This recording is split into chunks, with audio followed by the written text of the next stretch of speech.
The rain had been falling for hours. Not violently, not dramatically, just enough to never stop. It tapped against the roof in a slow, uneven rhythm, like fingers drumming on a table, waiting. Jackson sat alone in his small apartment, the weak glow of a single lamp barely holding back the dark. The light revealed peeling wallpaper, scuffed floors, and furniture that felt temporary, like none of it truly belonged to him. Outside, the street reflected dim neon signs from closed stores, their colors stretching across the wet pavement like bleeding paint. But the street itself was empty. No cars, no footsteps, no voices, just rain. He checked his phone. 11:47 p.m. Too early to sleep, too late to feel safe. Jackson had moved into the apartment 3 months ago after taking a job in the city. At first, the place seemed perfect. Cheap rent, quiet building, close to work. The landlord barely asked questions. The neighbors kept to themselves. It wasn't until the second week that things began to feel wrong. At first, it was sound. Footsteps in the hallway outside his door. Slow, deliberate, stopping right in front of it. He would hold his breath, waiting for the knock. It never came. Then the footsteps would fade away, as if whoever was there had simply vanished. Next came the lights. The kitchen light flickered even after he replaced the bulb. The bathroom light turned on by itself one night while he was lying in bed, staring at the ceiling. Then the shadows started misbehaving. They stretched too far, bent at odd angles. Sometimes they moved when nothing else did. Jackson told himself it was stress. New job, new city, old building. Tonight, that excuse didn't work anymore. The air felt thick, heavy, like the apartment was holding its breath. His phone buzzed suddenly on the coffee table. Jackson jumped, heart pounding. He stared at the screen. Unknown number. He hesitated, then answered. "Hello?" Static crackled, then a voice, low, distorted. "Wrong. Jackson." His stomach dropped. "You shouldn't be alone." The call ended. Jackson stared at the phone. No missed call, no call history, nothing. But the whisper didn't stop.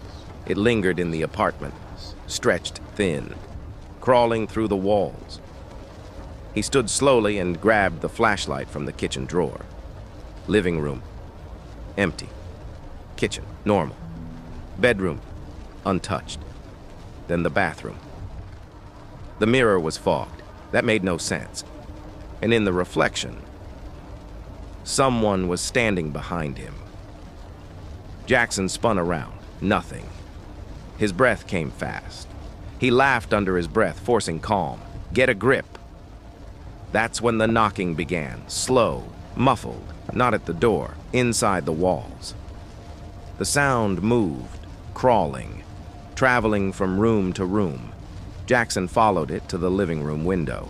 Outside, under the streetlight, something stood there. A figure, too tall, too thin. Its arms hung too long at its sides, its head tilted slightly as if studying him. It didn't move.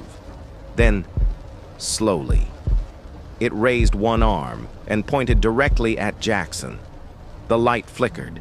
The figure was gone. Jackson stumbled backward, nearly tripping over the rug. His phone buzzed again. Unknown number. He answered without thinking. Don't what?" Jackson asked, his voice shaking. A pause, then, "Turn around." Jackson swallowed. Slowly, he turned. The figure was inside the apartment now, crouched in the corner, watching. Its eyes glowed a dull, sickly yellow, its mouth stretched too wide, far beyond what should be possible. Jackson tried to scream. No sound came out. The lights went out. Then, nothing. The lights came back on. The figure was gone. Rain hammered the windows harder now. Jackson collapsed onto the couch, gasping. His phone vibrated. A message from his own number. You can't hide. Panic surged through him. He rushed to the door. Locked. The deadbolt wouldn't turn. The windows wouldn't open. The apartment wasn't trapping him. It was keeping him. Jackson. The voice was close now. Cold brushed his skin. The shadows began to move again, crawling, stretching along the floor, climbing the walls. He grabbed a chair and swung wildly. It passed straight through the darkness. Time stopped making sense. Minutes blurred into hours. Footsteps echoed in the hallway outside. Heavy, deliberate. They stopped at his door. Jackson, it's time. Darkness pressed in, then eyes. Dozens of yellow eyes opened in the shadows, watching, waiting. Jackson ran. The shadows closed around him. Morning came. The rain was gone. The neighbors noticed the lights in Jackson's apartment had been on all night. Police forced the door open. Everything was normal. No signs of a struggle. No broken furniture. Only the bathroom mirror. It reflected a faint yellow glow. And behind it, a grin. Still watching. Still waiting.